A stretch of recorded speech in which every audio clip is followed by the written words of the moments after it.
We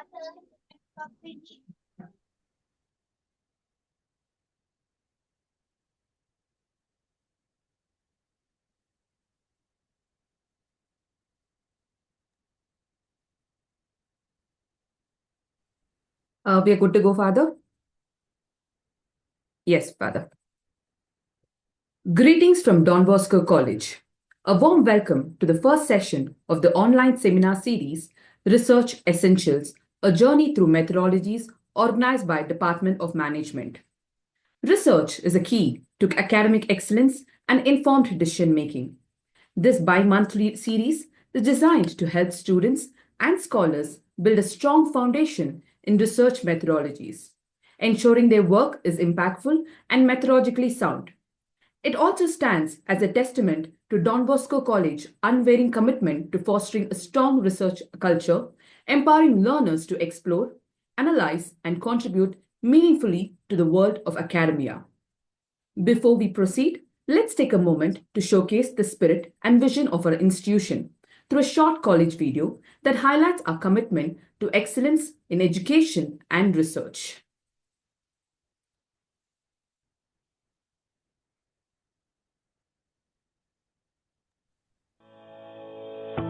Welcome to Don Bosco College KR Puram, the perfect place to shape your future.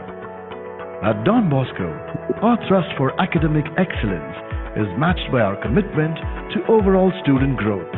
Our value-added and skill-based courses are crafted to bridge the gap between academics and employability, ensuring students are equipped for their professional journey. Beyond academics, we foster holistic development through vibrant extracurricular and cultural activities. With state-of-the-art infrastructure and expert placement guidance, we prepare you to excel in every aspect of life. Join the Don Bosco legacy, where learning meets leadership. Admissions open now. Visit dbcblr.edu.in to know more. Don Bosco College. Learn and lead. That was a glimpse of Don Bosco College, a place that nurtures knowledge, innovation, and holistic development. Now, I'm honored to invite our rector and director, Father Dr. Wilson, to address the gathering. But before that, let's take a quick look at the video profile showcasing his remarkable journey and contributions to academia.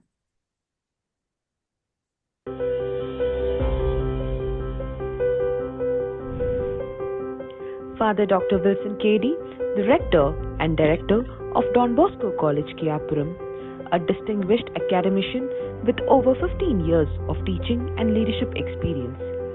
He holds a Master's in Computer Application, an MA in English Literature, and a PhD from Christ University.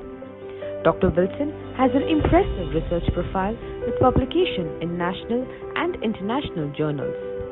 Previously, as Rector and Director of Don Bosco College, Kottayam, he played a key role in the institution's growth. Beyond academics, he is a musician, sports champion, dynamic speaker, and an inspiring educator, deeply committed to student success and institutional excellence.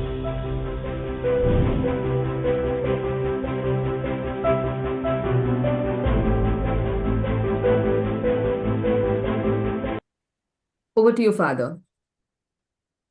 Good evening, everyone.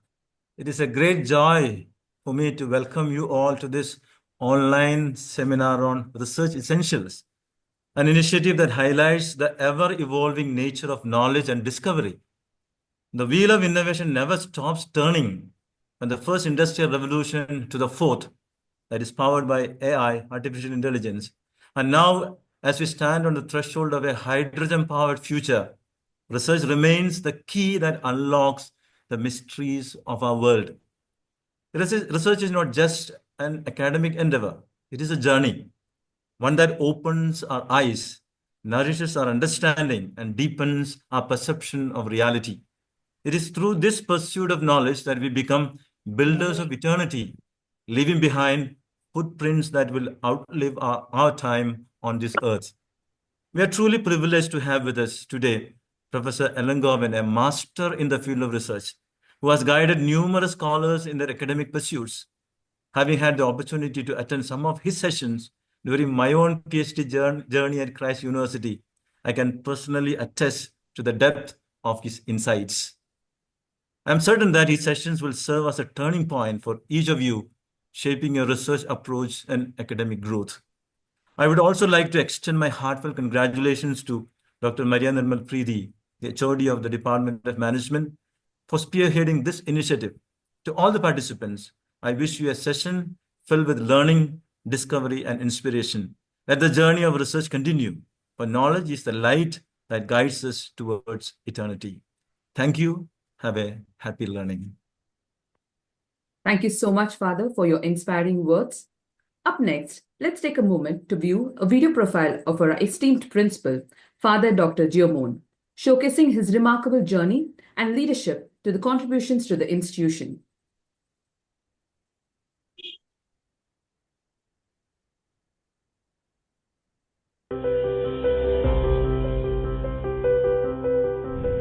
Father Dr. Giomone Kallandale is the principal of Don Bosco College, K.R.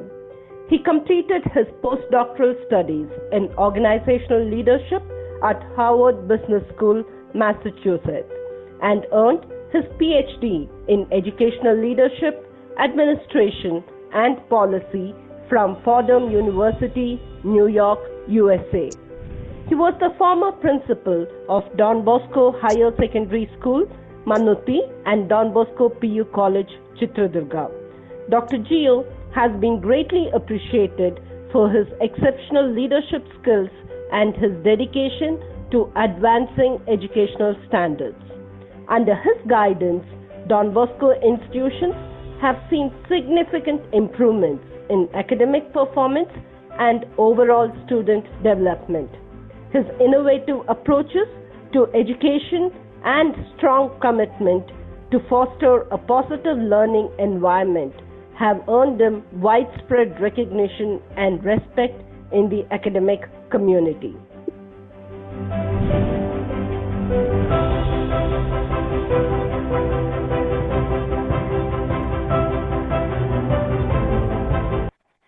Over to you, Father.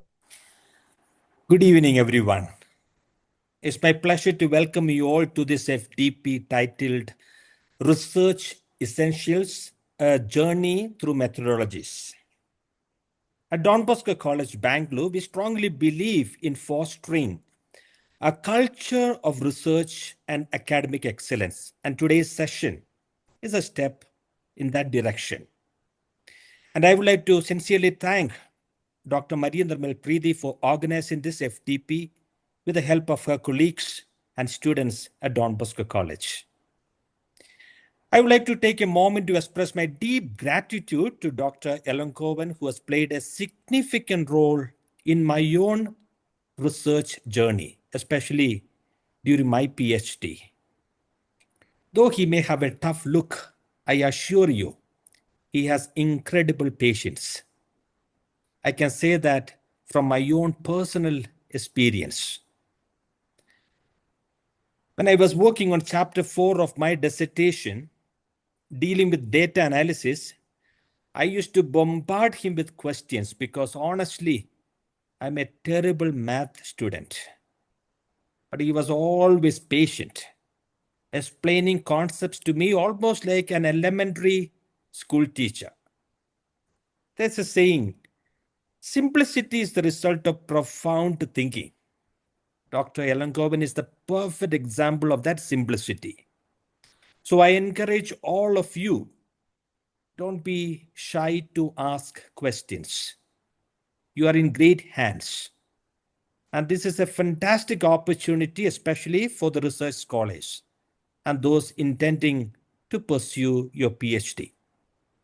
Wishing you all a great and insightful session, and thank you. Thank you so much, Father. Today, we begin our journey with research philosophy, a foundational principle that guides research approaches and methodologies. To lead the session, we are honored to have Dr. Elankovan, a distinguished expert in the field. Before we introduce him, let's watch a brief video highlighting his contributions in the field of research.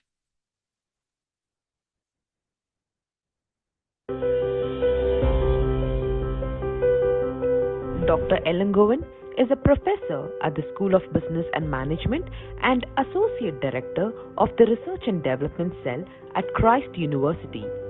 With a diverse academic background spanning engineering, psychology, and management, he holds a PhD in Management Science specializing in Information System.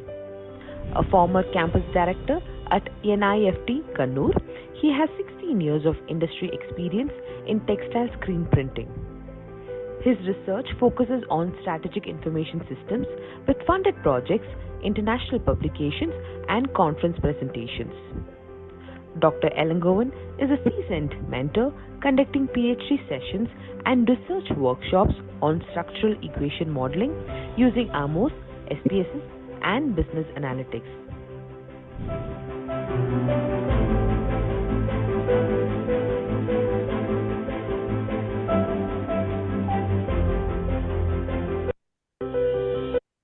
Over to you, sir.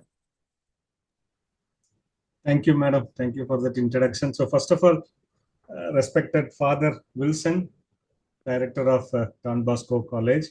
So it was a surprise for me when he said he was there at Christ University PhD coursework. So I used to regularly teach the PhD coursework. So I just was surprised to see him here because we have not interacted so far. And to Dr. Geomon, warm regards and thank you for recommending me for this session. As you said, we were connected over a long distance. When you were in New York, we were connected, and our research discussions were so rigorous. So thank you for referring, and Dr. Maria Nirmal Preeti for constantly connecting with me and for arranging this session. So I am very honored to be here and give a kind of my own perspective on research. Because as Father was saying, my background and the way I learned research, it is not just something which is very sophisticated or very complex. I used to make things simple so that I myself understand first, make my own perspective, and then start teaching the students. So therefore, whatever I'm going to present, the entire series of this research journey. So we have lined up almost 20 hours of session, I think. So starting with the philosophy of research, all these were my own understanding and exploration and experiment and research into what is what in research itself.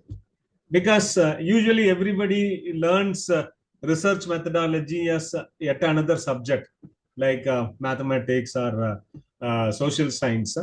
But my way of learning is always asking questions.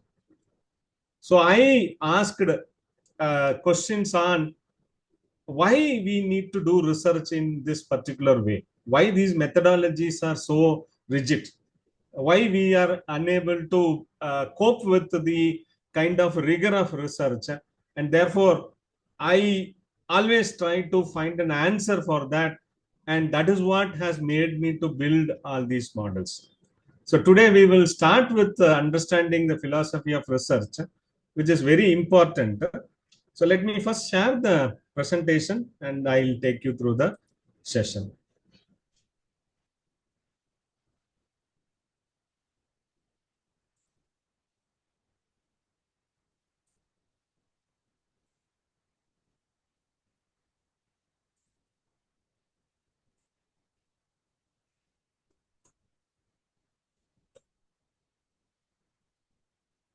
So I think I will share the entire screen so that would be easier. I hope you are able to see the screen. Yes, sir. It's visible. Yes, sir. Thank you. We can see. Yeah. So as we said, today we are going to understand the first topic of research, which is philosophy of research. So what are we going to cover? I think it's not moving. 1 minute, let me. Yeah. So what are we going to cover is something that we forget when we start doing research, when we engross ourselves into the methodology, the rigor of sampling method, the data analysis, the hypothesis testing and things like that. We forget the fundamental thing. So I thought we'll start with that, understanding what is the philosophy of research. So I'll be explaining to you why we are doing research. What is the purpose? What is the outcome? So with that objective, how should our research be? So how rigorously we'll have to do the research? Why it is necessary to follow certain methodology? So that is what we are going to understand. So for that, we need to start with understanding the philosophy of research. So today's session will help you in further understanding the process of research, whether it is understanding the need for the research, or coming out with the research question, or coming out with the objectives of your research, framing your hypothesis, even how to do a review of literature, or what is the purpose of doing a review of literature, and methodology. So why I am choosing a particular methodology, why it should be in a particular way, and also what do I infer from the results, and how this is finally applied. So all these things will be clear if we start understanding the philosophy of research. So that is what I'll try to do it today. I will keep it very simple, though there may be some terms which are new to people who are getting into research, which is a little complicated terminologies. But as I understood in a simple way, I will also try to make it more simple to you. So I will not go with the actual definition or actual meaning of those terminologies. Rather, I will try to connect it with the context or with the application so that we understand it better. So this is my background, as Madam introduced to me. So I have a varying background, starting from being a mechanical engineer, then taking interest in psychology, doing BA, MSc, MPhil psychology, and also computer science, honors diploma in systems management from NIT long back in 1992, and my MBA and PhD in management. I also have varying experience, work experience. So I'm not straight away an academician or a pure academician. If I say people coming from postgraduate, then doctorate, and then becoming an academician, I'm not such an academician. I'm not pure academician. I was a businessman. So I started my life doing business, textile printing, and later I started my own business, entrepreneurial experience, then moved to academics. On a later stage, I moved to academics. So now this is my 20th year in academics, and I have worked in different types of institutions, affiliated, non-affiliated, university, institution, government institution. So different institutions I have worked. So I have a varied experience in academics also, and into teaching. I teach strategic management, I teach entrepreneurship, I teach human resource management, marketing management, operations management. So with this background, I teach many of the management related subjects and also into research in these areas. So I have been in the PhD process almost 15 years now, starting with my own PhD, then coming to Christ University and taking up the administrative role of the PhD program, where I have designed the PhD program. I have created models for PhD journey. So recently I published papers on the unique model of PhD itself. So whatever worldwide PhD is like writing thesis, I have come out with a different model of how the PhD should be, and I have got it published also. And I was also heading an institution, the NIFT, which is Ministry of Textile, Central Government. So I had administrative experience as well as research experience and teaching experience. So I'm leaving here my email ID as well as my phone number so that it is beneficial for people who seek help on research when they want to understand, ask doubts on research. You can connect with me through this email ID or my phone number. One more thing I need to tell before I start with the presentation. This is my website. It's a very unique URL, worldofresearch.com. So this worldofresearch.com recently has become a reference material for a lot of research scholars and faculty members, because I post all my presentations. So whether I am doing a PhD coursework or I am giving a workshop or even any special talk, so whatever I prepare, I put it here in the blog. And also interesting materials which I read, I try to post it in the blog. Therefore, this blog has become a kind of a reading material for all the researchers. So even you can find a kind of entire material for learning structural equation modeling using AMAS in my blog.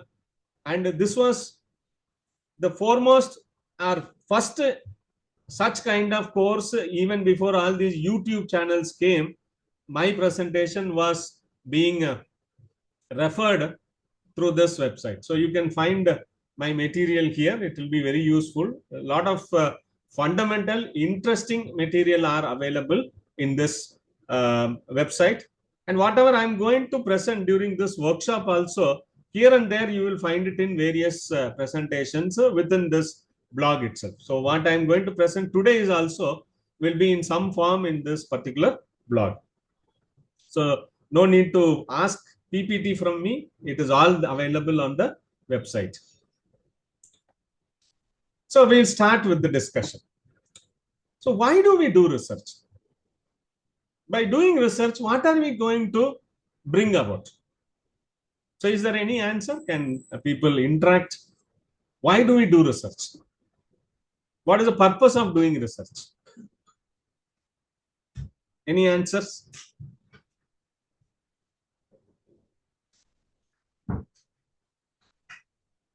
Okay, so let me continue. See, research is the journey of discovery. So we used to say that research is a journey of unknown to known. It means we are trying to find out something new. Or research, the output of research is going to be a new knowledge. So research is a process, a research is a journey where we are trying to build knowledge. So in a single word, I can put it like this: research is a process of generating the knowledge. So what are we doing with research? By doing research, we are going to come out with a new knowledge. So interestingly, I will also give some facts along with my presentation. So what you are seeing on this slide, this is the human form of research. Somebody has visualized research in a human form, and they have represented with this bas relief which you are seeing. This is the only image of research. So you can find the description here. Research is holding the torch of knowledge. So what is on in the hand of this image is a torch. See, torch here is symbolized as the knowledge. What does torch do? Torch spreads light and removes darkness. Like that, knowledge spreads and removes the ignorance and makes people's life happy. So research is holding the torch. It means that research is something that comes out with the knowledge that is going to spread across the world. So I given the reference where you can find this. This is the heavy iron gate of the Library of Congress, the Thomas Jefferson building in Washington. So this is a gate. Actually, this is a gate. The door. In the door, they have put this image. So you can note down as my first statement. Research is the process of generating the knowledge. So what do we do with the knowledge that is generated? So everybody is doing research and we are coming out with knowledge. What is the purpose of that? See, knowledge, without knowledge, we cannot dream the world. So knowledge is there every time and anywhere in this world. So what do we do with this knowledge? Knowledge only protects us. Knowledge only helps us live our life happily. Knowledge is what helps us predict. Knowledge is what helps us to do a lot of activities. Without knowledge, there is no world. See, knowledge is like an operating system. We have computers where we have an hardware. So our body is like an hardware. And what runs it? Knowledge. So without knowledge, nothing will happen. And we gain knowledge or we learn knowledge. And what do we do with that knowledge is we apply. We apply the knowledge. Or we practice whatever we learn, whatever knowledge we gain. What we do with that is we use it. We use it every day. So what is that we are doing with knowledge is apply and practice. So imagine that one day entire world's knowledge disappears. What will happen? So you lose your mobile phone. Nowadays we are more dependent on mobile phone and everything is there in our mobile phone. Phone numbers are family members. With internet in the mobile phone, we have all emails there. We have all accounts, banking, everything is there in the mobile phone. So think that this disappears. Or our laptop, our hard disk, or even our library. One day morning when we are waking up, all of these are not there. What will happen? We cannot do anything. So it means without knowledge, this world will not move, will not work.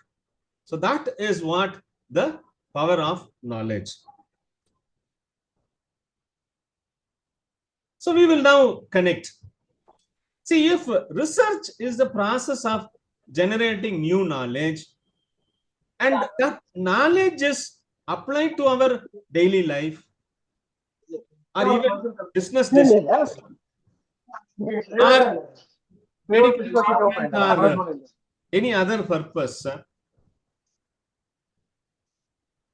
then how rigorously this knowledge should be developed. So that understanding is what is going to help us. I think somebody has unmuted. Yes, sir. I request the participants to please mute. Yeah, thank you. Yes, sir.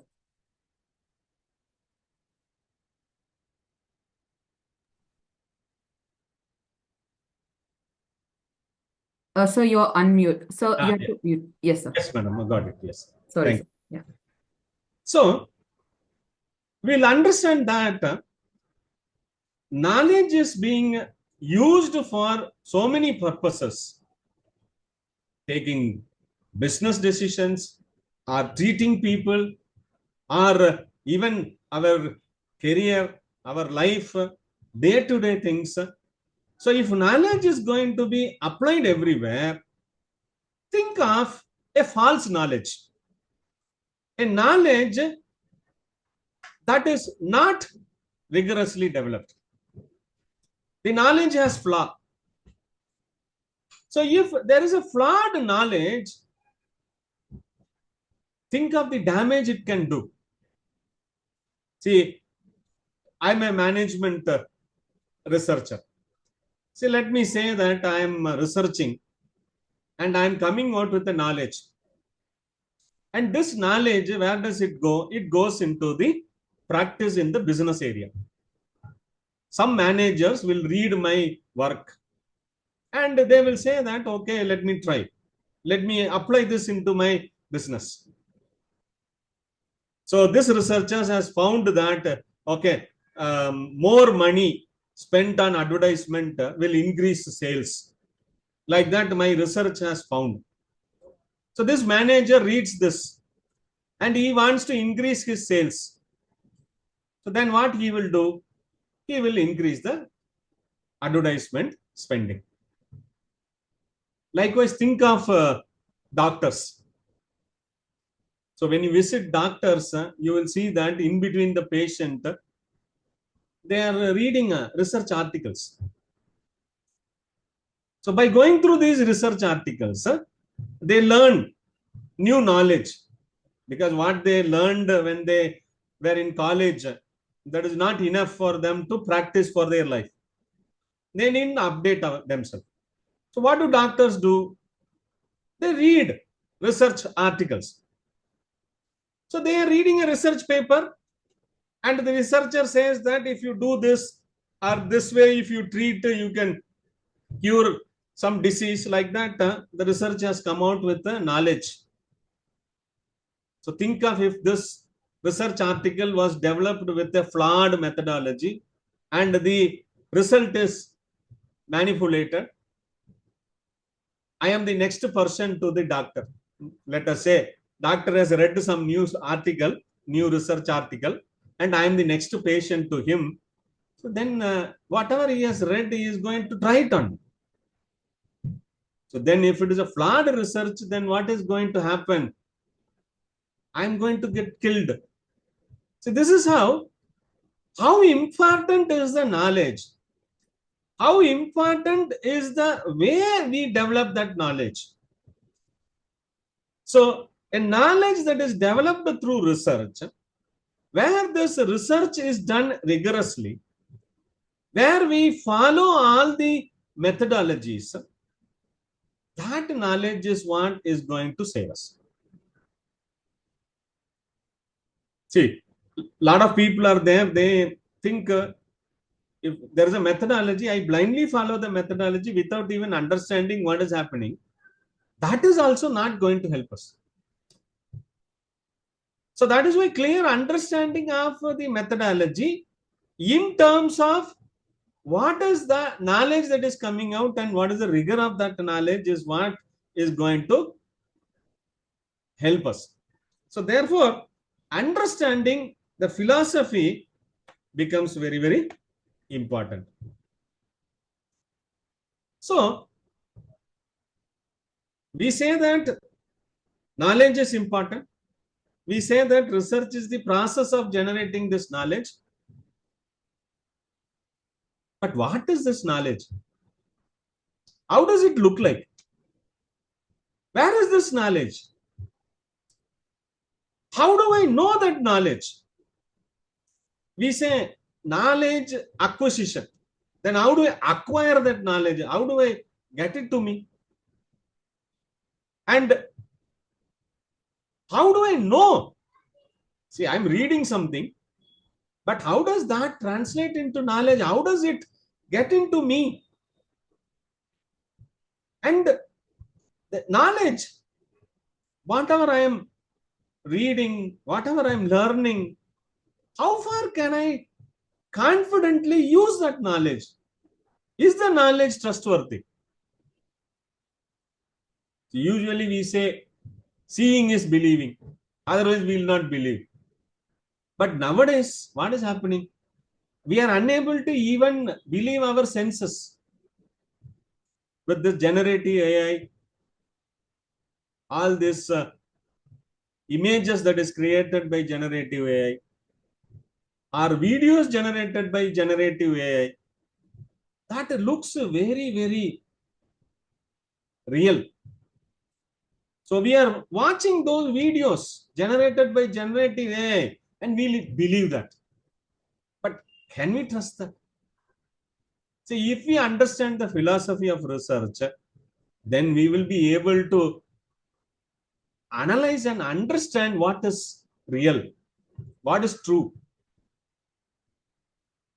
So the understanding of philosophy will help us to differentiate what is a true knowledge, or above the knowledge, what is a wisdom, or what is not a knowledge. It's just an opinion, just a belief. What is that? How do I understand that? So that is what is important before we start the research. So how do we learn all about this? That is what is philosophy. See, when we ask what is philosophy, most of us think only about the existentialism question, or about morality, ethics, do's and don'ts. That is what people think as philosophy. But actually, philosophy is not that. I'll come to that. We'll elaborate on what is that philosophy. So, this word philosophy, what does it mean?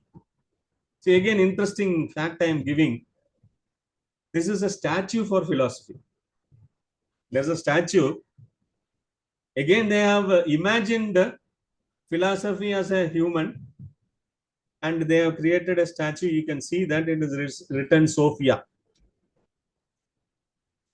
So it means that philosophy is philosophy. So what is that philosophy? It is love of wisdom. Love of wisdom. That is what philosophy. So it is not about existentialism. It is not about morality and things like that. Philosophy is about wisdom. So you know what is wisdom? Wisdom is an higher level of knowledge. Wisdom is a higher level of knowledge. It means philosophy is actually a subject that talks about knowledge. Philosophy is a subject that talks about knowledge. So there are subdomains of philosophy where each subdomain is talking about each characteristics of the knowledge.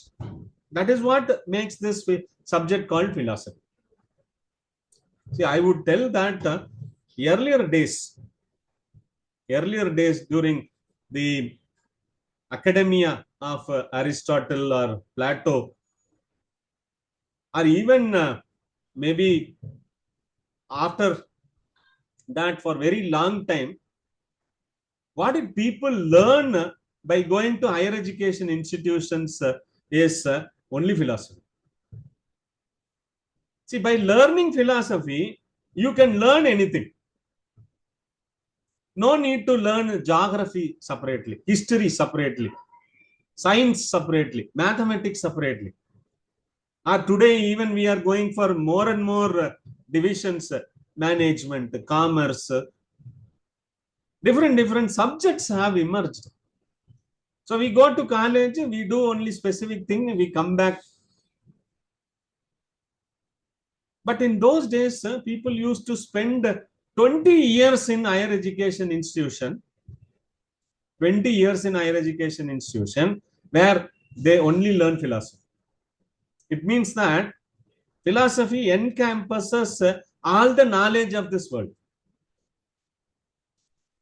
So philosophy means knowledge. So we are connecting philosophy and knowledge. Already we connected research and knowledge. Now we have connected philosophy and knowledge. Therefore, A is equal to B, B is equal to C. Therefore, A is equal to C. Therefore, there is always a connection between philosophy and research. So, what is the foundation or fundamental of the research is the philosophy. So, that is where our research knowledge itself starts. So, what is knowledge in the philosophical perspective? When I say knowledge, philosophy talks about knowledge.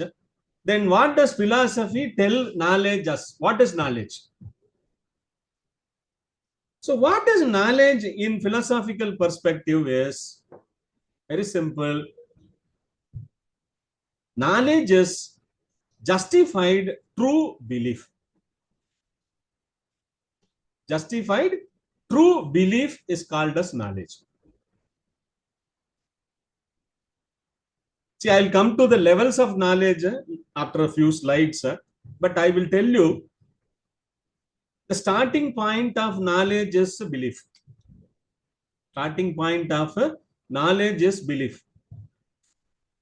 We believe. But in this belief, there is no truth in it.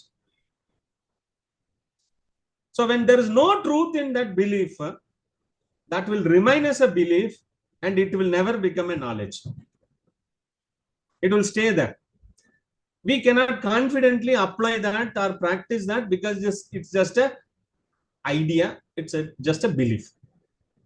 But when I can find the truth of that belief, yeah, this belief is true, this works, this exists, this is there, then that becomes a knowledge. Further, if we can justify or give evidence for that, if I can show that my belief has truth in it, then it becomes the knowledge that everybody can take it. See, there's a lot of connection between this statement, justified true belief, to what is research process. What is research process? We start with the hypothesis. Actually, what is a hypothesis? Hypothesis is an assumption. Hypothesis is a belief. Then what do? We start collecting data. What is the data? That is the evidence. We are trying to search for the evidence. What is that evidence? That is nothing but the truth. So I have an hypothesis.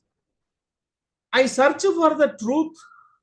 And once I find the truth, this hypothesis becomes a theory. The hypothesis becomes a theory, and theory is the form in which knowledge is available in this world. So what is the form of knowledge is? Knowledge is available in form of theories. But how does this knowledge created? Knowledge was first initially an assumption, a belief. Then to prove that this belief is true, I started searching for the evidence. Once the evidence supported my belief became knowledge. This is how the research and the philosophy, they are both same. Philosophy says knowledge is justified true belief. Research says that evidence that proves the hypothesis is what we are trying to do with the research. So we can put it like this. What is knowledge is? A belief that has a truth in it is a knowledge. Or further, if I go, I can have various levels of knowledge. Okay. True belief that is justified is more better knowledge. Or if justification is not there, truth is not there, justification is there, belief is there, that may be a false positive. Truth is there, justification is there, but assumption is not there, then it is a denial. So like that, various forms of knowledge can be understood from this particular picture. But where is knowledge? Knowledge is at the center, where it is a kind of justified true belief makes the knowledge. So very simple. So what is the truth? What is that truth? Or how can I find the truth? That is the process of research. Many times I used to tell scholars that research is nothing but searching the truth.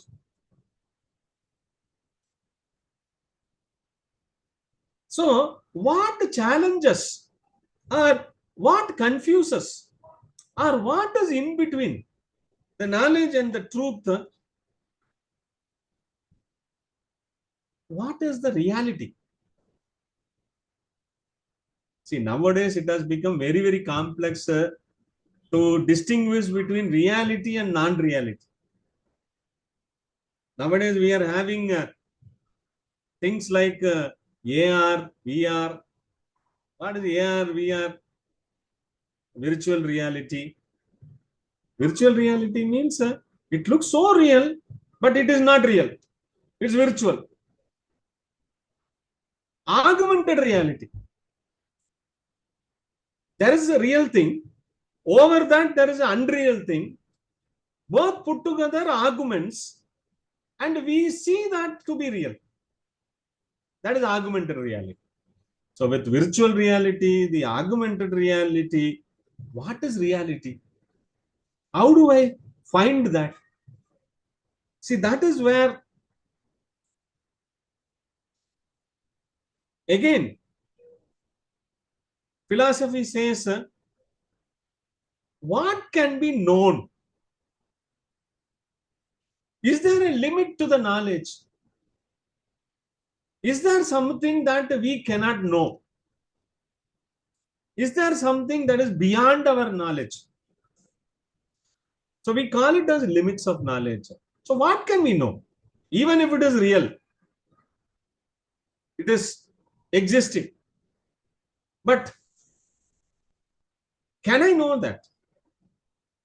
See, many times I used to tell that the limit of knowledge is the limit of the technology we have. I'll give examples. How technology limits our knowledge. What we know is based on our technology. See, the smallest living organism, is virus. How do we see the virus? Using an electron microscope. What is the power of the electron microscope? So let us say 40x. So it means that at 40x level, I am able to see the virus. And I think that virus is the smallest creature. But I am telling, if our technology grows, if I am able to see 80x, if I am able to see 100x, then I will find even a smaller creature than virus. So then our knowledge will change. So today's knowledge is virus is the smallest living creature.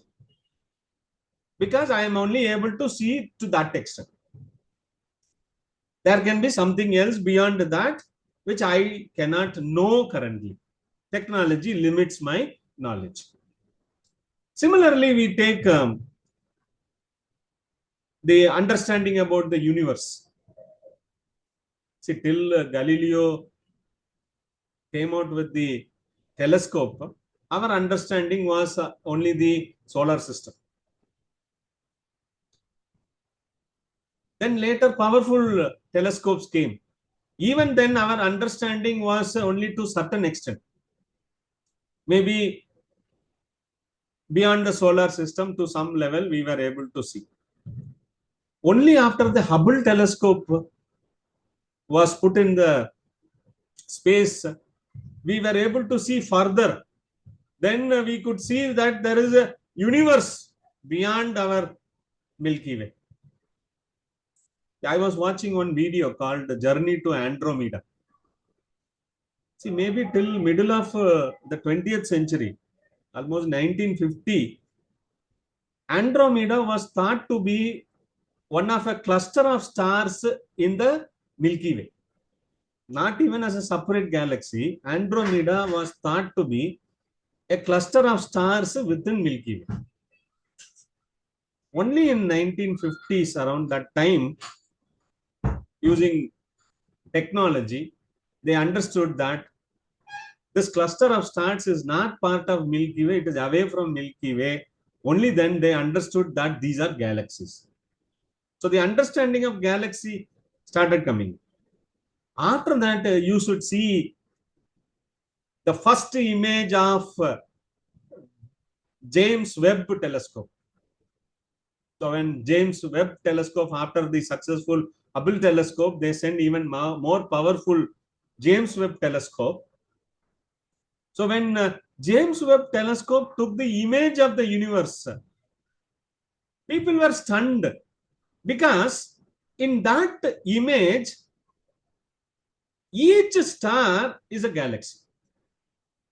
Each star is a galaxy. So then they said, okay, these many galaxies are there. Millions of galaxies are there. So then we started speculating where is the end of the universe. Where does the universe end? So now you will understand what we can know is limited to the technology. But reality is different. So this philosophy talks about what is knowledge, what can be known, what is real, what is not real, and how can I know all these things is taught by philosophy. So this is one more thing we need to understand. See, more and more we realize, we come across knowledge, then we understand that what we know is very, very small. Same analogy you take. When we thought that the solar system is our entire universe, our limit was the solar system, and when we thought solar system is the limit, then we thought Earth is so big, humans are so big, we are great. But once we started understanding beyond the universe, the galaxy, now considering the size of the universe, what is the significance of the Earth? What is the significance of the humans in this Earth? We'll be able to understand. So more and more we understand, we will feel that less and less is what we know. But less and less people knows, they think that they know more and more.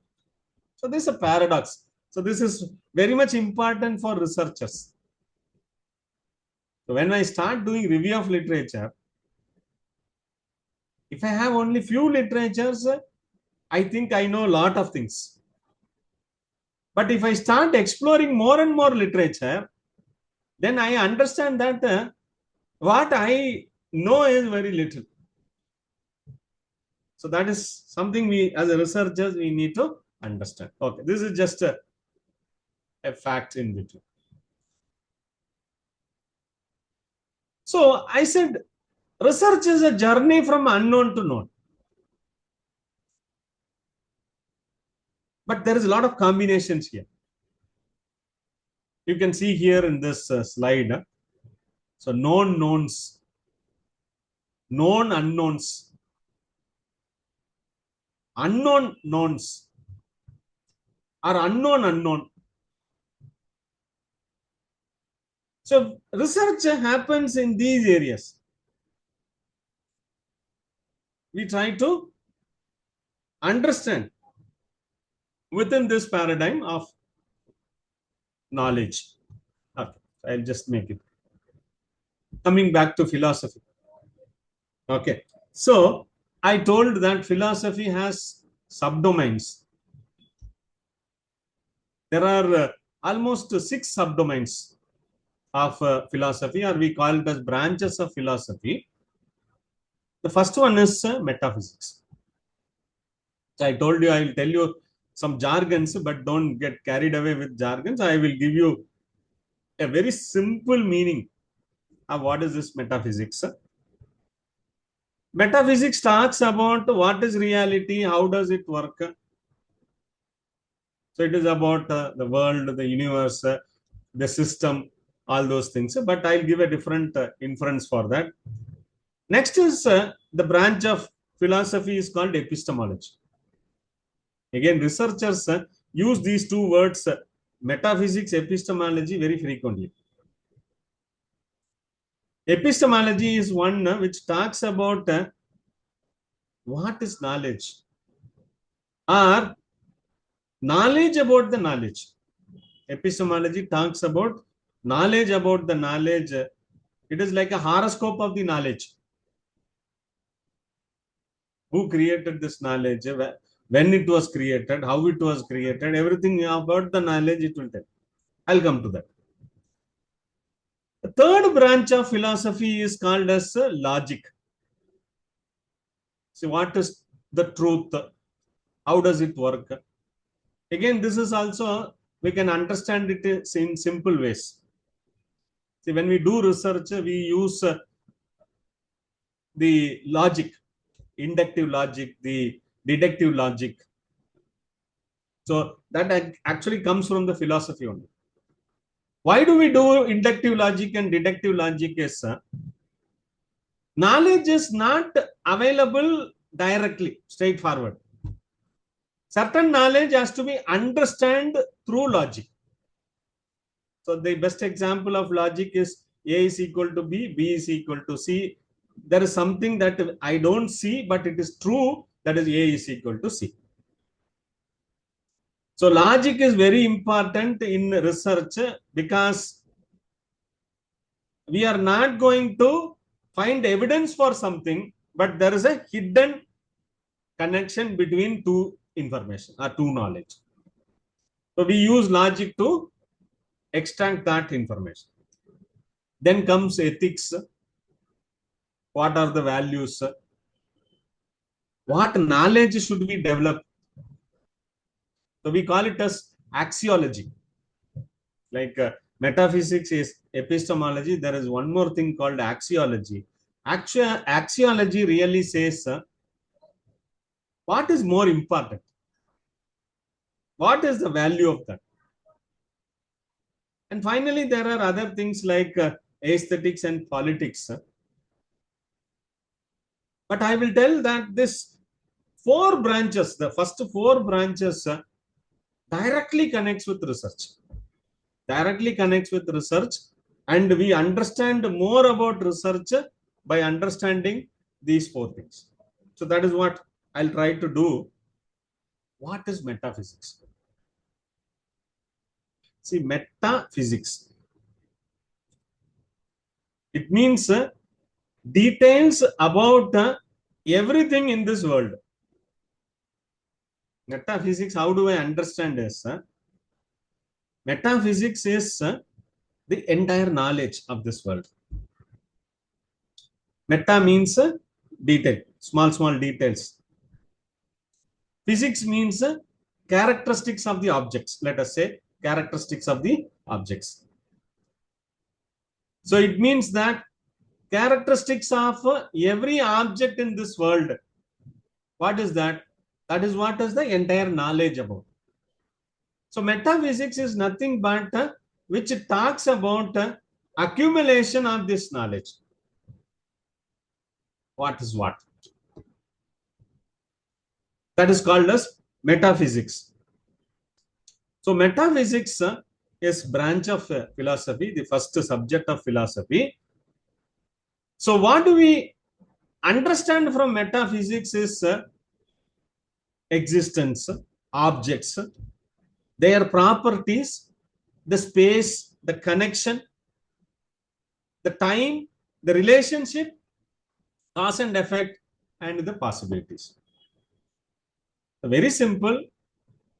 The collection of knowledge is metaphysics. Collection of knowledge is metaphysics. But there is a sub branch under metaphysics. There is a sub branch under metaphysics that is called as ontology. Again, this term, a lot of researchers used to hear ontology, epistemology. These are very frequently heard terms in research. But I will put it very simply. What is ontology? See, ontology is a subject that tells how to classify the knowledge or categorize the knowledge. See, when I develop a knowledge, knowledge comes out.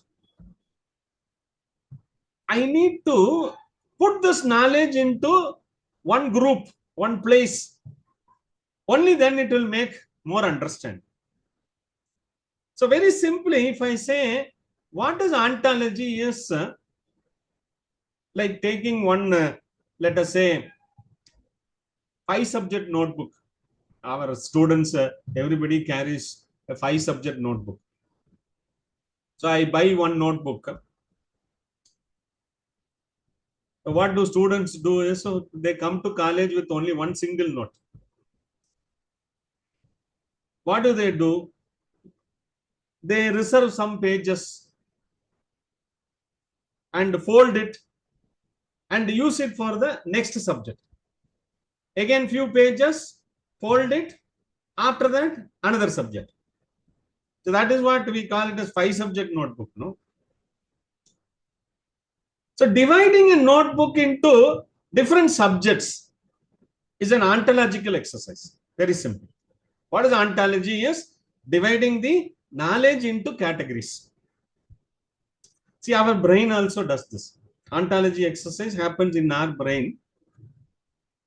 So when a knowledge is first received, brain finds a place and stores it there.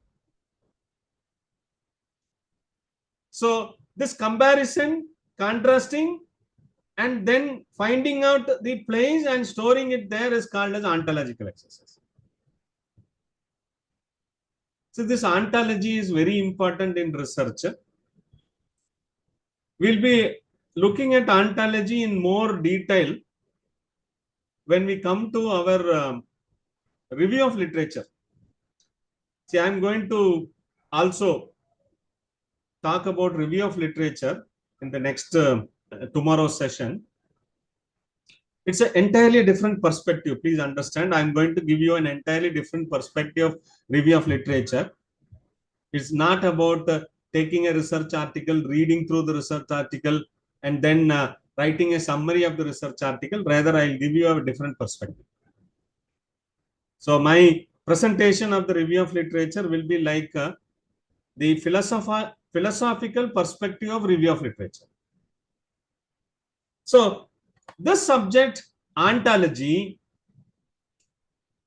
is all about categorizing the knowledge into subjects or groups, or it's drawing the boundary around the knowledge. I take a knowledge, group of knowledge, draw a boundary and say that this is a particular domain or group of knowledge, and that exercise is called as the ontology. I'll show you more pictures. What is this? This is called a map of knowledge. This is almost like in this single picture you will find the entire world's knowledge. Entire world's knowledge is there, and also you will find how knowledge in one domain is connected to knowledge in another domain. It's all interconnected. So you can start somewhere in social work. You see it on the left side, you will find social work. Social work is connected with nursing. Nursing is connected with child psychology. Nursing is connected with brain studies, cognitive science. Cognitive science is connected with languages. Again, that is connected with neurology. Cognitive science is also connected with human geography, archaeology, anthropology, psychology. See, every knowledge is connected.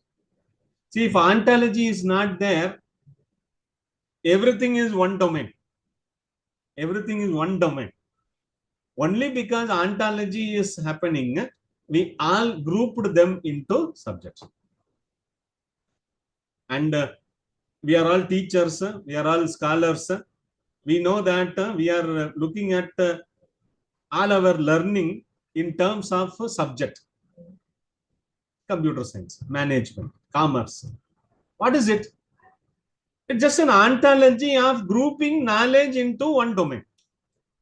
So that's why ontology means it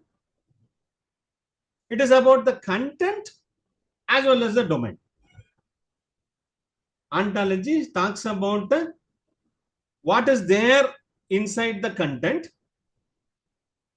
and what is the boundary of that content, and when a knowledge goes out of that domain, then it will have different meaning. That is also there. All those things I'll talk in the review of literature, how a particular knowledge in one domain is different when it moves to another domain. So we have knowledge across domain. And one more thing you need to understand, we better understand a phenomenon or better understand a concept only when we are connecting it to a particular domain. Otherwise, we don't understand it. That is also very, very important. So I'll talk about that in the review of literature. When we do review of literature, actually we are doing an ontological exercise and an epistemological exercise. So ontology means categorizing the knowledge, grouping the knowledge, creating domains. Therefore, domains give more meaning to the knowledge. Okay, so that is what is ontology. 1 minute. Okay. So we saw one part of his metaphysics, we saw. Then we saw what is ontology. So now we will move into the next domain of psychology, the philosophy. This talks about how do we know? How do we know? How does knowledge come into me? How does it get recorded? How it is known? That is what is approach of learning. What is the approach of learning? To understand this, we need to look at what is the amount of truth in the knowledge. So this entire exercise, this branch of philosophy is called as epistemology. What is epistemology? As I told you, it is knowledge about knowledge. Knowing what is this knowledge,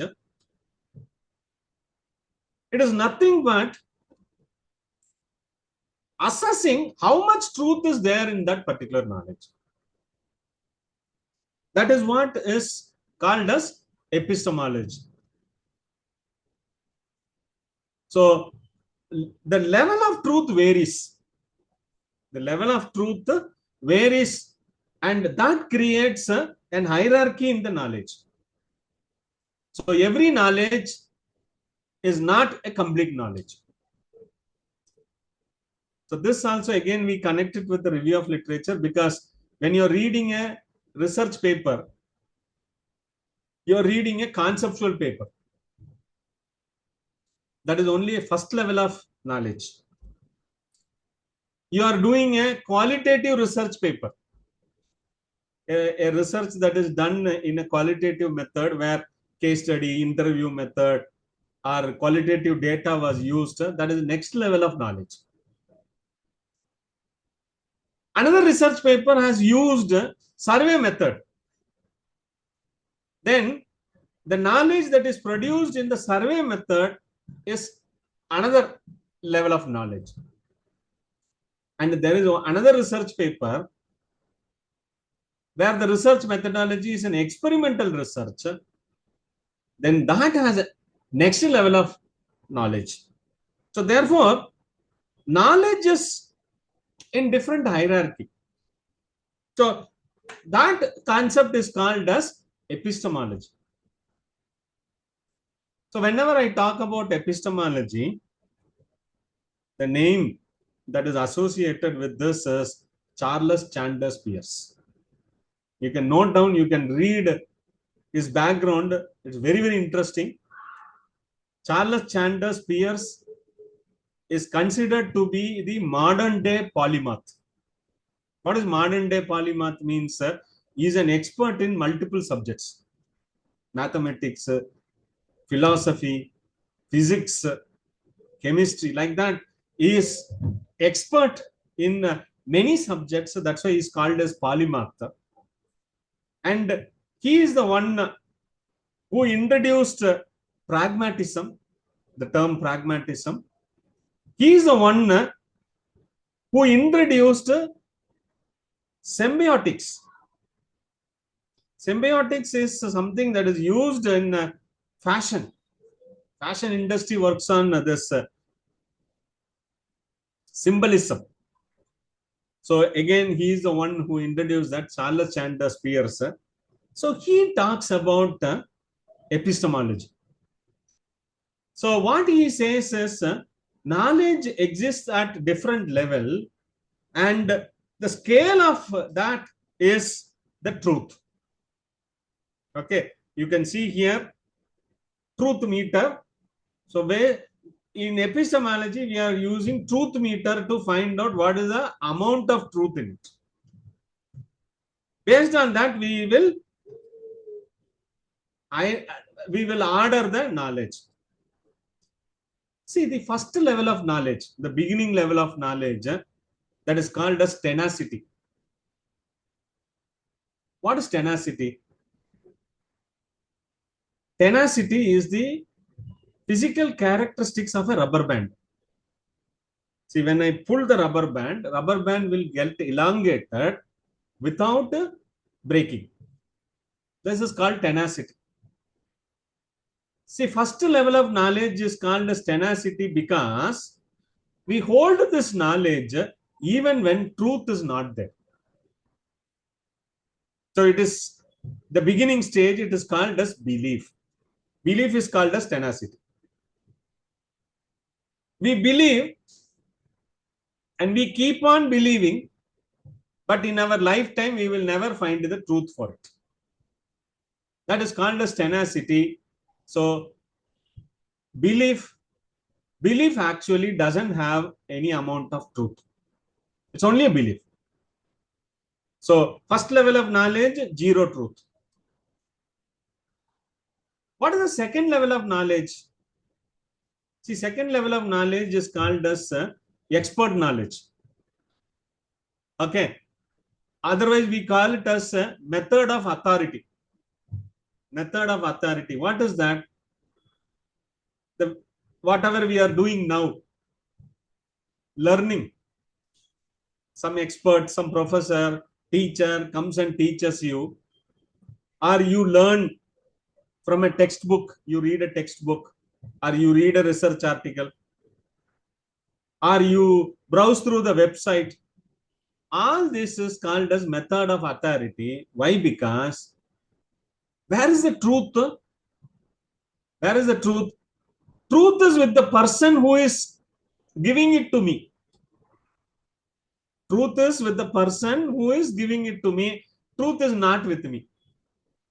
This is the second level of knowledge. So through academic institutions, through the classroom, what level of knowledge we are giving is only the second level of knowledge out of 4. On a scale of 4, we are giving students level 2 knowledge. That is what is called as method of authority. So Charles Chandler Peirce says that the method of authority will always govern the mass of the mankind. So this is the major way by which knowledge is transferred.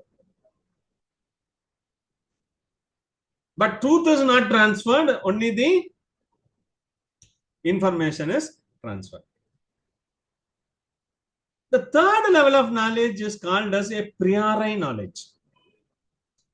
What is priori knowledge? That is already there with me. Actually, priori knowledge, the knowledge that is generated by priori knowledge is like this. You know what is this? This is the statue of Archimedes in the streets of his hometown. They have built a bathtub, and inside the bathtub, Archimedes is sitting. So this is a statue of Archimedes. You all know what Archimedes found.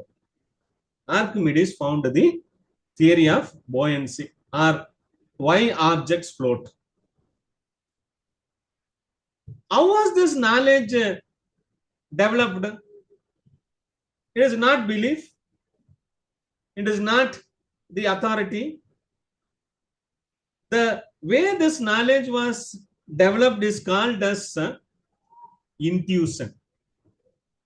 So intuition, it's called spark of the brain. So you will ask how spark of the brain is better than authority knowledge.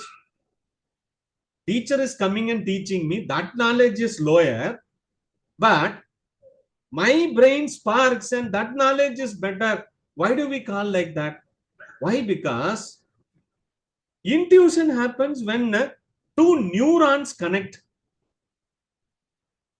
Neurons means validated knowledge. Neuron will form only when knowledge is formed up. So there is one knowledge in one neuron. There is another knowledge in another neuron. And these two neurons come and connect. Therefore, where is the truth? Truth is within me. Truth is within me. In the earlier case, in the authority, the truth is with the other person. Truth is with the other person. In belief, no truth. In authority, truth is with the other person. In intuition, truth is within me. So, intuition is better than your expert knowledge. So, whatever I am able to find as a knowledge within myself, that is better. Then comes the next one. You can also see that intuition is the source of the next level of knowledge, that is the scientific knowledge. So, the next level of knowledge is the scientific knowledge. See, scientific knowledge or knowledge that is generated through experiment or research has the highest level of truth. And where is the truth? Truth is in front of me. When I do an experiment, I am seeing the truth. It's evidence. Truth is in front of me. That is why this knowledge is the best knowledge. So look at the hierarchy. Belief, authority, intuition, scientific knowledge. So knowledge is categorized in 4 levels. This is very, very important.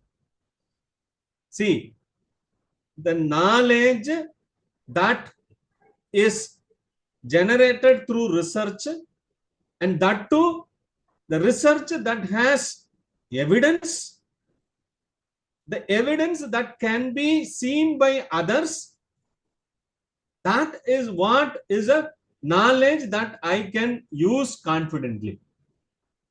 All the other knowledge, I cannot use it confidently. That is the way we assess the knowledge. It is like horoscope of the knowledge. How was this knowledge generated? That the researcher who generated this knowledge, what method did he apply? Did he use experimental method? Did he use survey method? Is it a conceptual paper? Is it a qualitative paper? That will tell what is the level of knowledge and which one to believe. So that is why I used to tell my scholars, when you are referring to a conceptual paper, don't claim or don't affirmatively say. Because it's only a conceptual paper, it is not validated yet. So when I read a paper, first thing I need to read, what is the research method?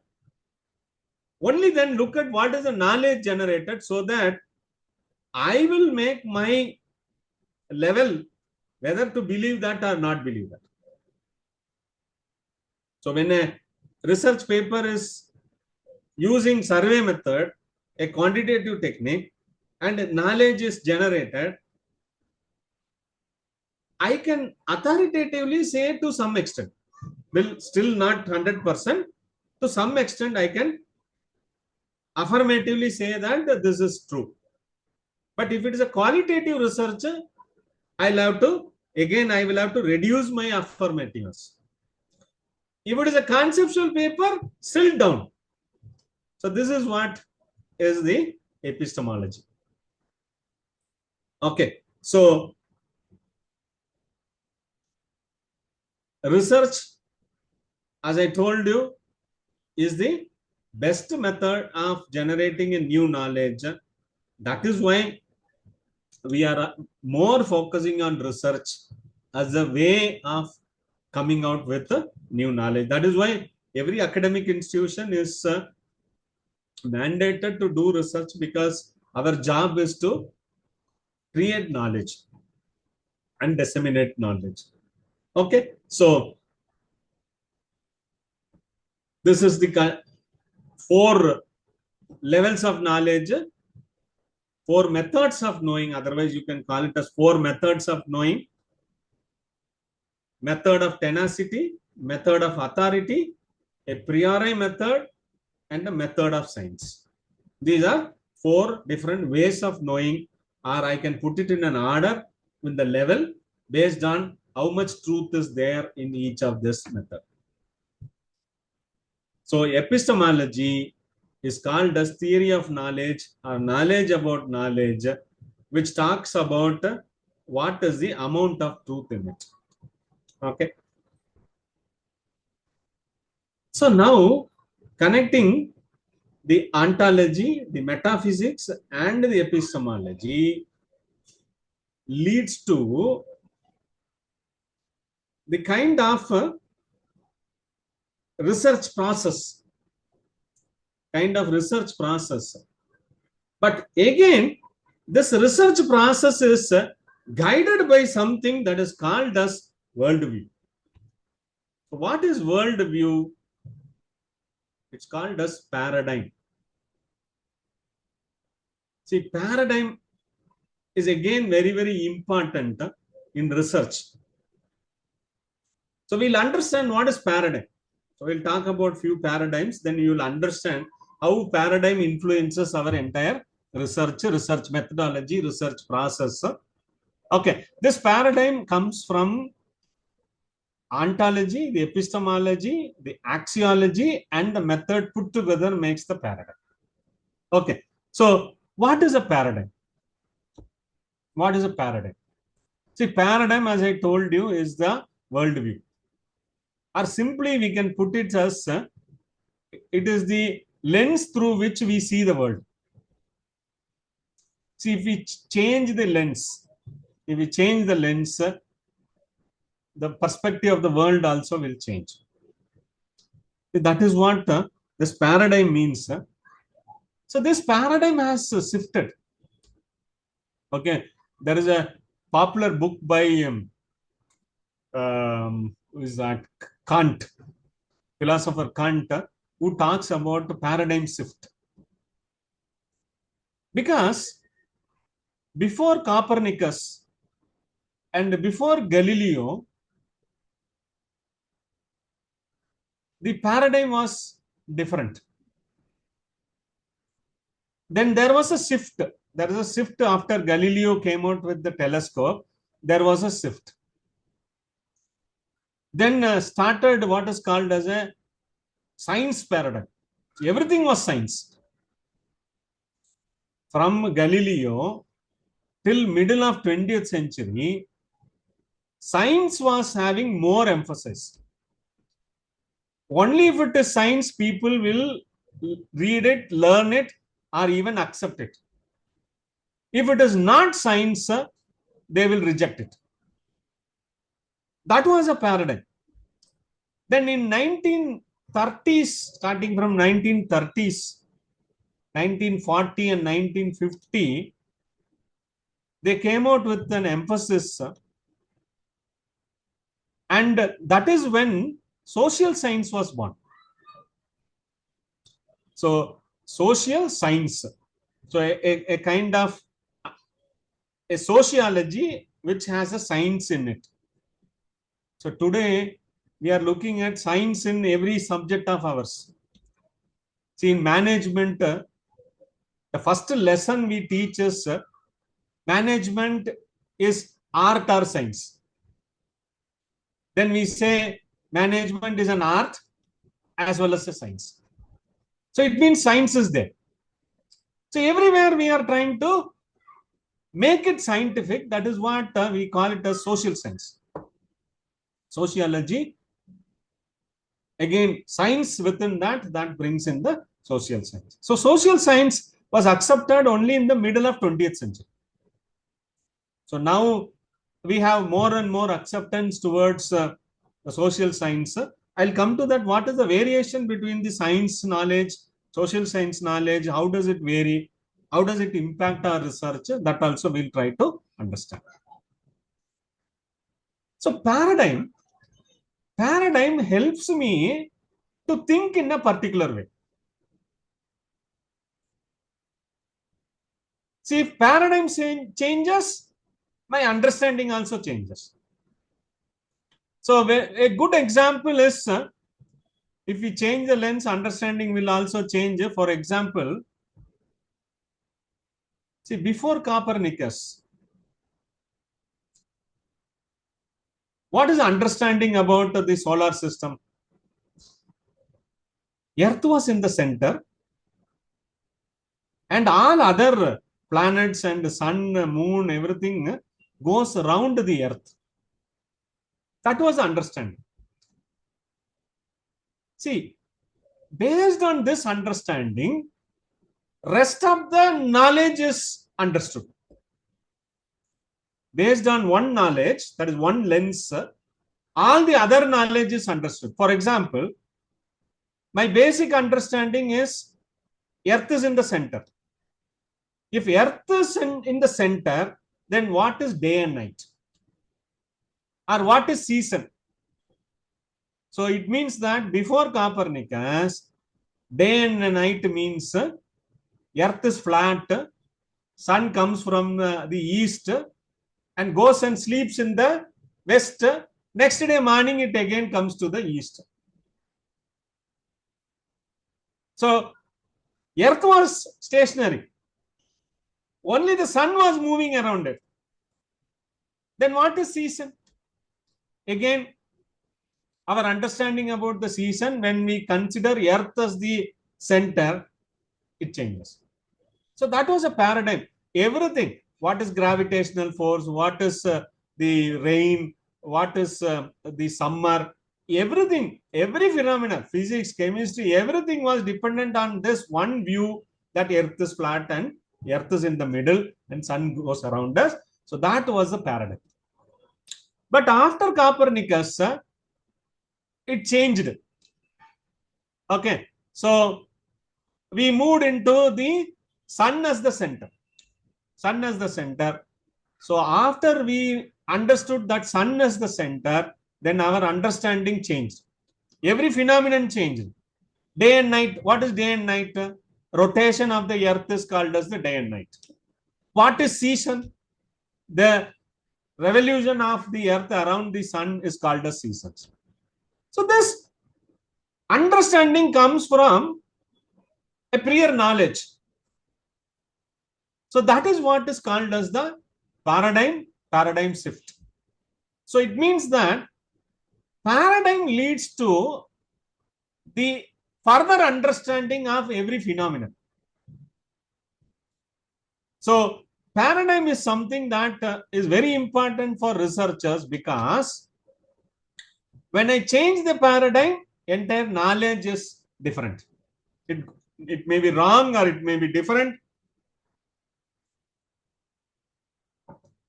So that we need to keep in mind. So if I look at some knowledge from the scientific perspective, from the science paradigm, then it is different. Same thing, I see it from a social science perspective, then it is the understanding is different. So likewise, now after 1950, we have now come across so many paradigms. Okay, so I will just describe some of the main paradigms and what is the characteristics of that paradigm. So the first one is the positivism paradigm. So in a positivism paradigm, the truth is single. There can exist only one truth. Whether I am seeing it or not seeing it, whether I exist or not exist, reality will be there. And the truth is only single, therefore, whoever sees it, they are only seeing the same thing. That is what you are seeing from this picture, that everybody is looking at something. It means that everybody is seeing the same thing. It means that there is only single thing. That is, what it appears to me is what it appears to the next person. That is universal, single, and that is called as positivism. This is exactly the characteristics of science. Exactly the characteristics of the science. The characteristics of the science is universal. So it means that the entire world experiences the same thing. That is why it is science. It repeats. It can be verified, validated, and the truth will remain even if the observer is not there. That is the characteristics of science, and science is exactly the positivism paradigm. But on the other side, there is something where what we see depends on who I am or what I am. You look at this picture. Mona Lisa.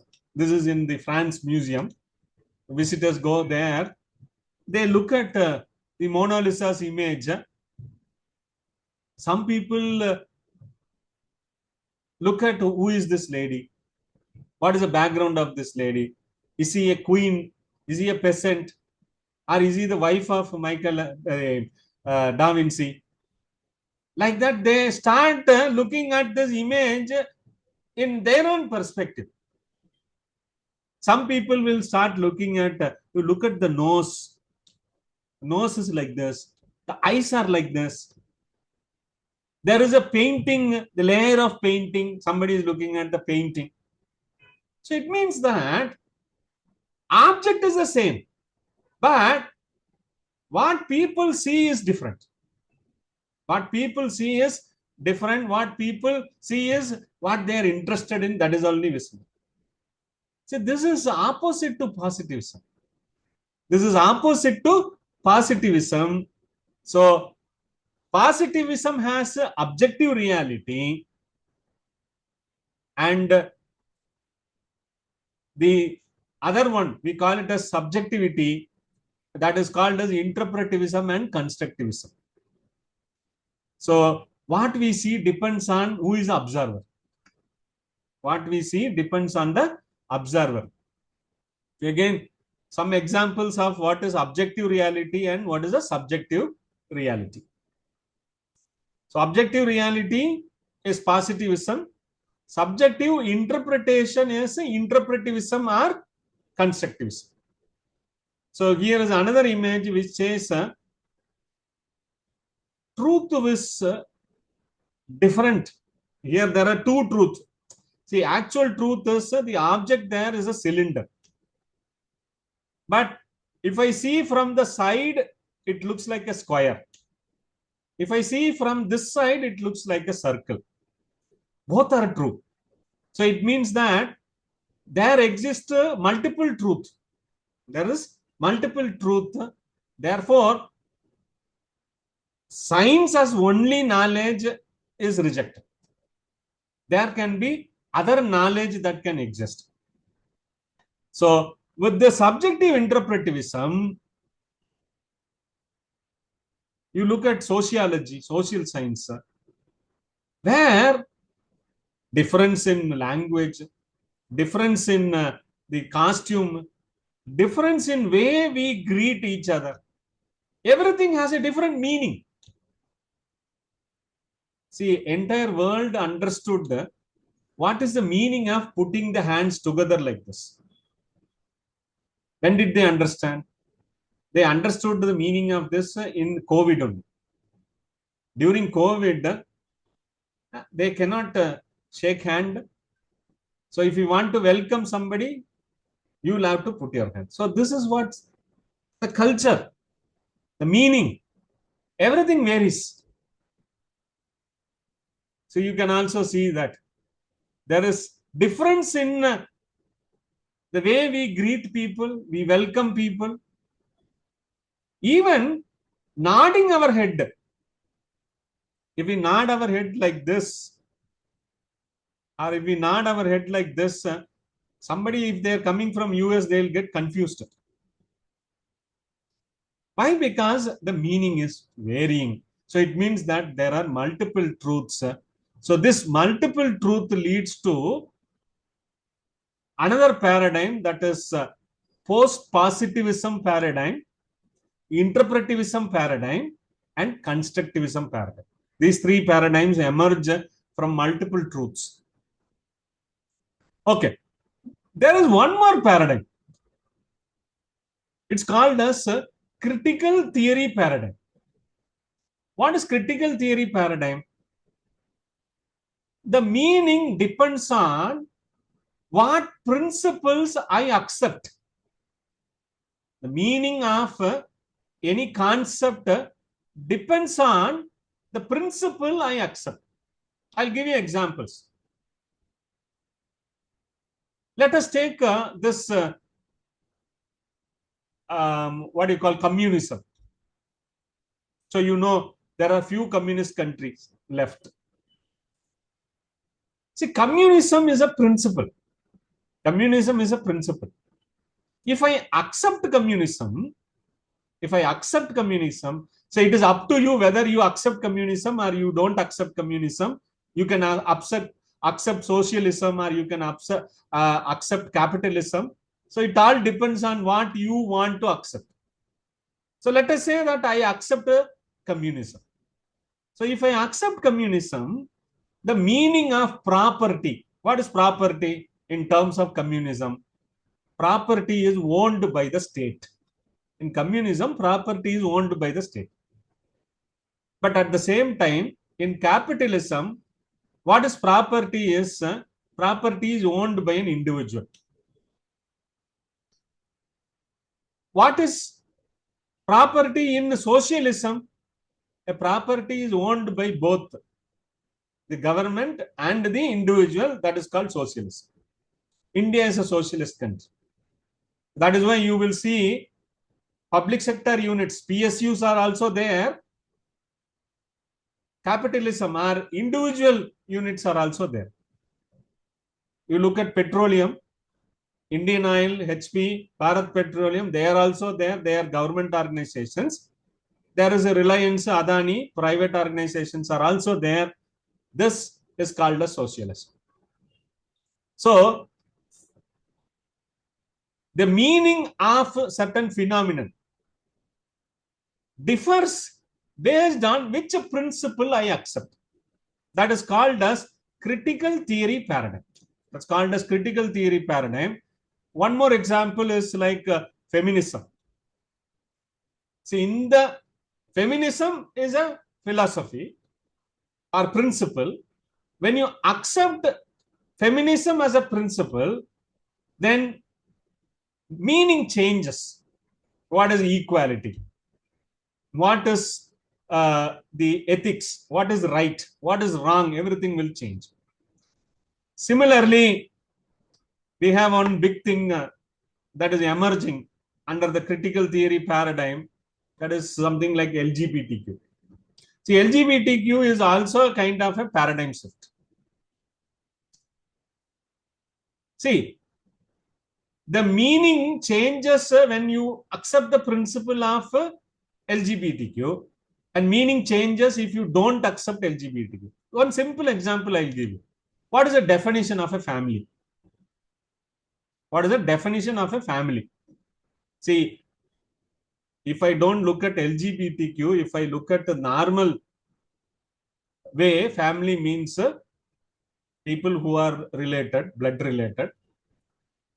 But again, family, the meaning of family or definition of family varies in census. If you look at census, what is a family is people who share the same kitchen, they are family. But in LGBTQ, what is a family? Or who is husband, who is wife? It varies.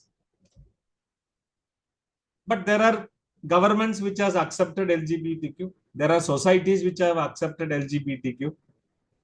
So when you accept LGBTQ, the law changes, the meaning changes, the way we look at people changes. So it means that it's a lens through which we see. Okay, so this is called as critical theory paradigm.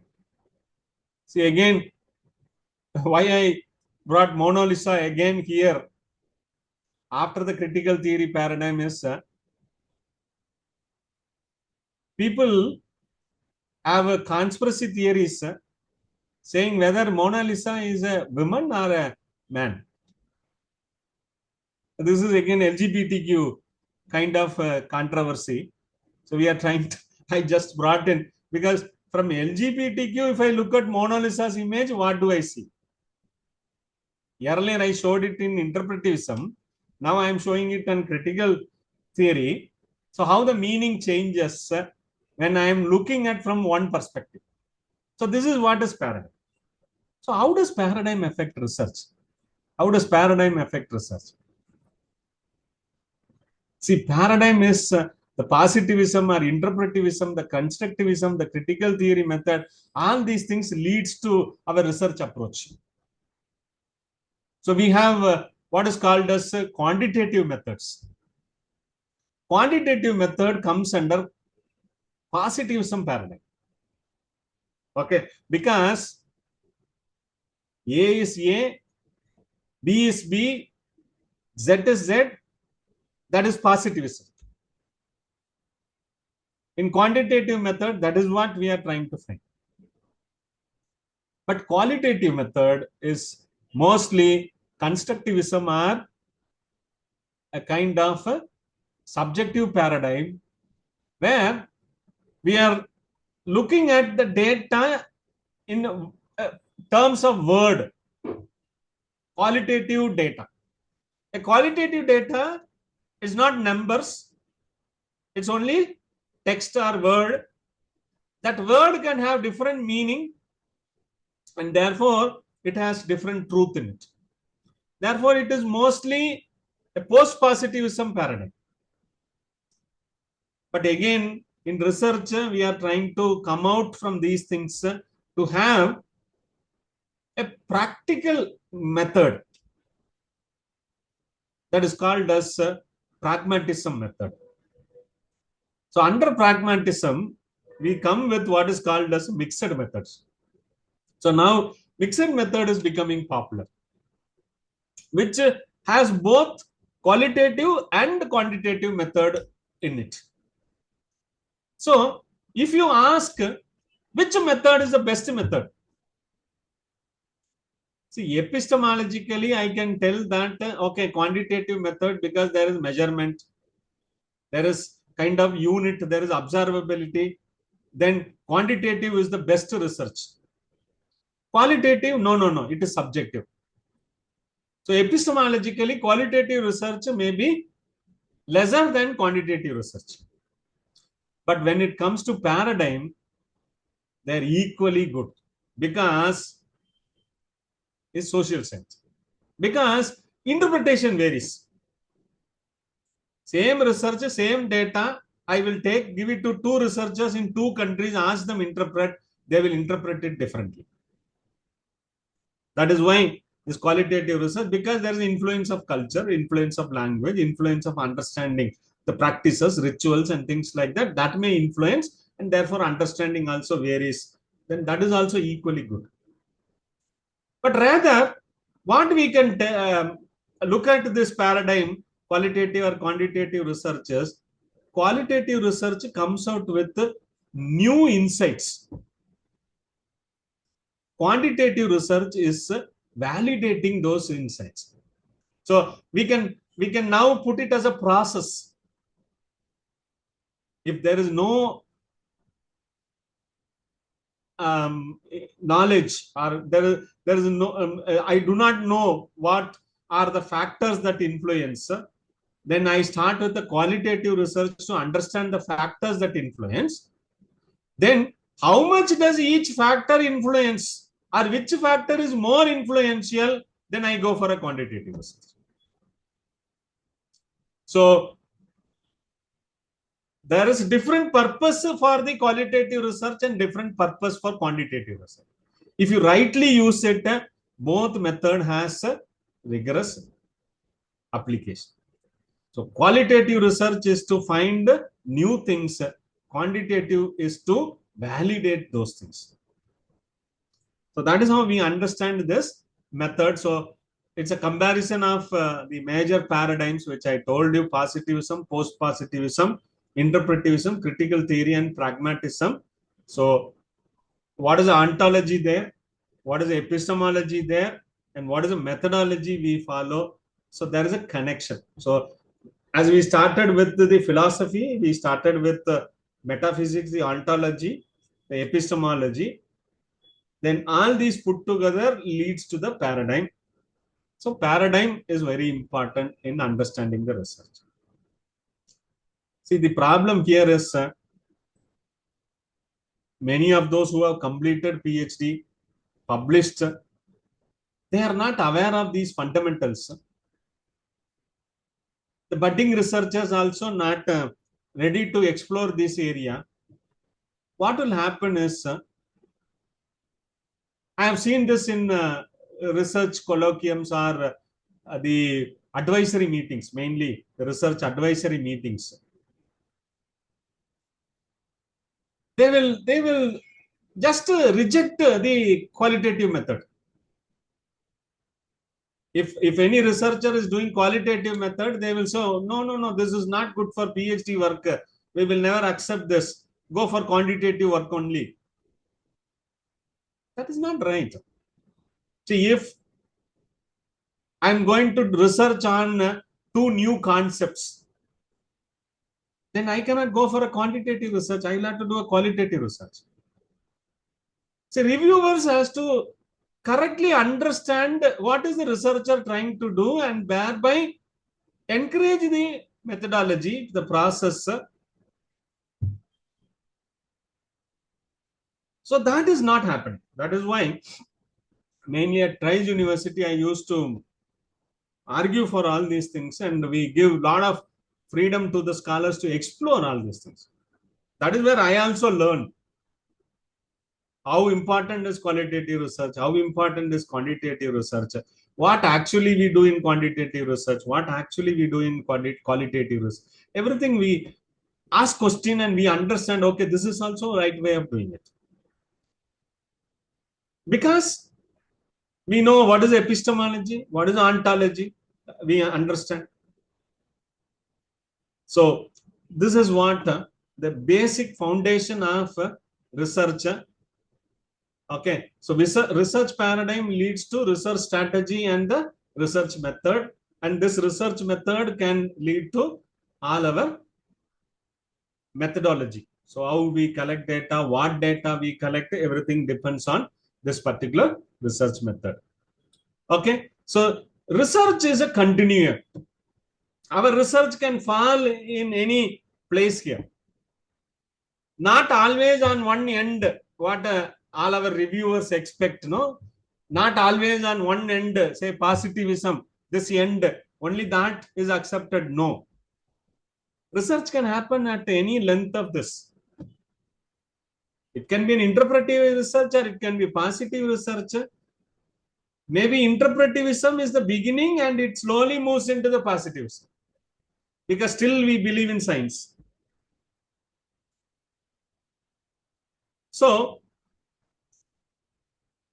all this put together will give us understanding that research exists at multiple levels, multiple continuum, and the ontology, the epistemology, the axiology tells us why we are doing this research. First, axiology says, why am I really doing this research? Ontology says what can be known, what I can add to the knowledge, what cannot be done, what cannot be known, where it should be added, under what domain, all those things it will tell. So more information I'll give you in the next session, where ontology in review of literature, how ontology works in review of literature, that if I explain, it becomes very clear. So then moving to epistemology, what evidence is justifiable? What is the truth? See, this data, is it genuine data? Whether this data can stand as an evidence, is there a rigor? That will lead to all the reliability, validity questions of your survey instrument. What survey instrument you are using to collect the data will determine what is the quality of your knowledge that you are generating. So everything has a connect from here. Slowly we can connect. I will try to connect each stage of our research with this philosophy in coming sessions. So this is how it goes, as I summed up.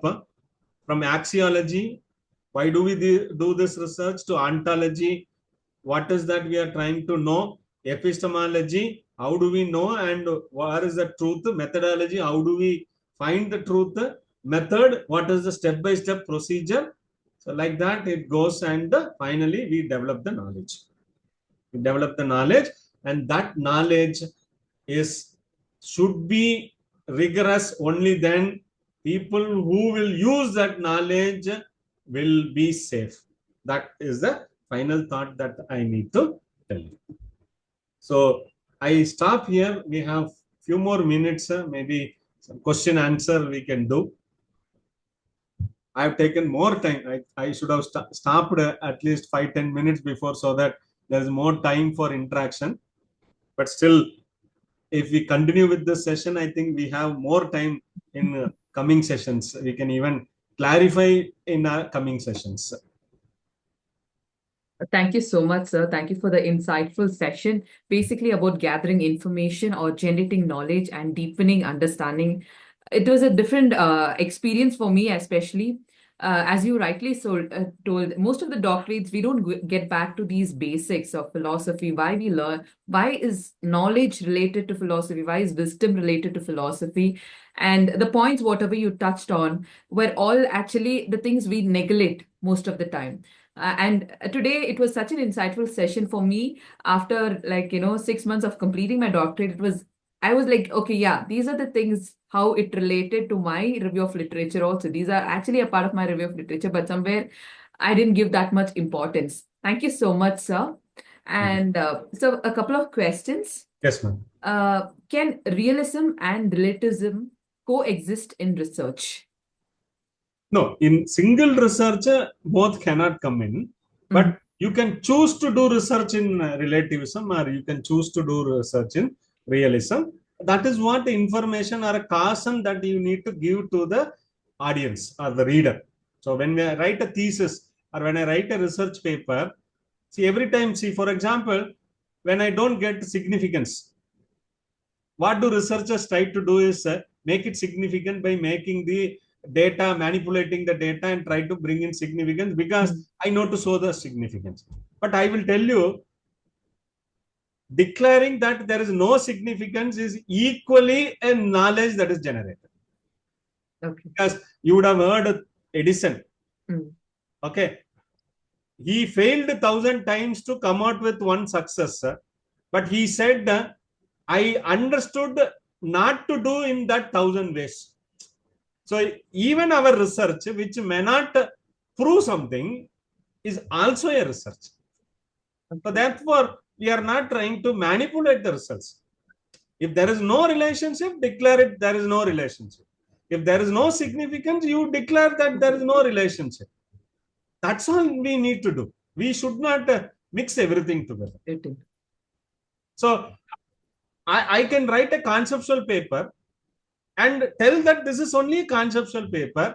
So those who are reading my paper, please take it at the conceptual level, not at the affirmative level. Okay, don't start your practice by reading my conceptual paper, because this is not yet tested. This is not yet validated. So this is only an idea. So you take it at the idea level, you may test it. Or I will come out with the later tested material next time. This is what we write as limitations or delimitations in our research. We need to understand why do we write that. Right. We write all these limitations to caution the practitioners, saying that when I did this research, I forgot to control certain things. Therefore, I found this, but I'm still doubtful about the effect of the control. So you leave with that note. So somebody who is reading that will be really cautious.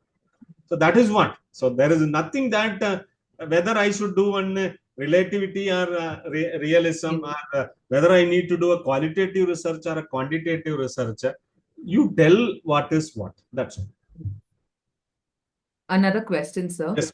In what ways does a philosophical position affect data collection and analysis?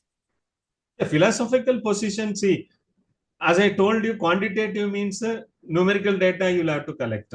If it is a qualitative approach, then text interviews or interpretation you will do. So it means that a philosophical perspective influences what data you collect. Okay. Also, philosophical perspective will tell what you are trying to measure is really what the phenomenon is. What we call it as validity.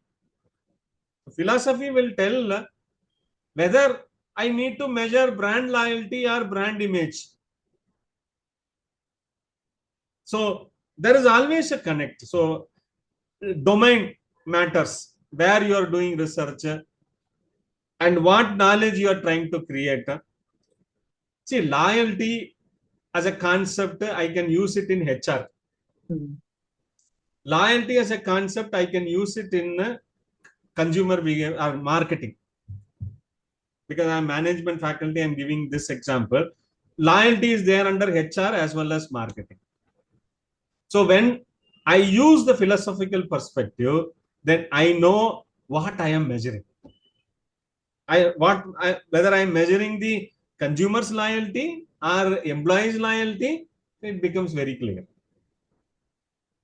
So therefore, today's understanding will help you in every stage of research. Even discussion, conclusion, you will connect it with the epistemology, ontology, the paradigms, the research philosophy. You will also understand what is that knowledge I am generating, who is going to use that knowledge, what is the level of truth in this knowledge, how confidently can somebody use my knowledge. Everything matters when you finish your research. That is what is today's lesson. Thank you so much, sir. I request Immaculate Joyce to give the vote of thanks. Ma'am, can you please come forward? Yes, ma'am.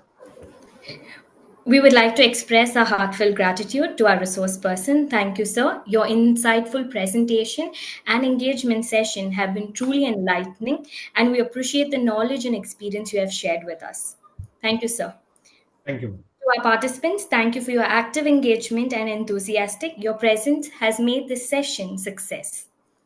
Before we conclude, we kindly request the participants to take a few moments in order to fill your feedback form by 11 p.m. today. Please note the tomorrow's session will commence at 4 p.m. The meeting links will be sent to you prior 1 hour. Once again, thank you, sir, and thank you to all our participants. We look forward to see you tomorrow. Thank you. Thank you, sir. Thank you, Thank you, sir. So I'll accept. Yeah. Thanks. We'll be ending the meeting now.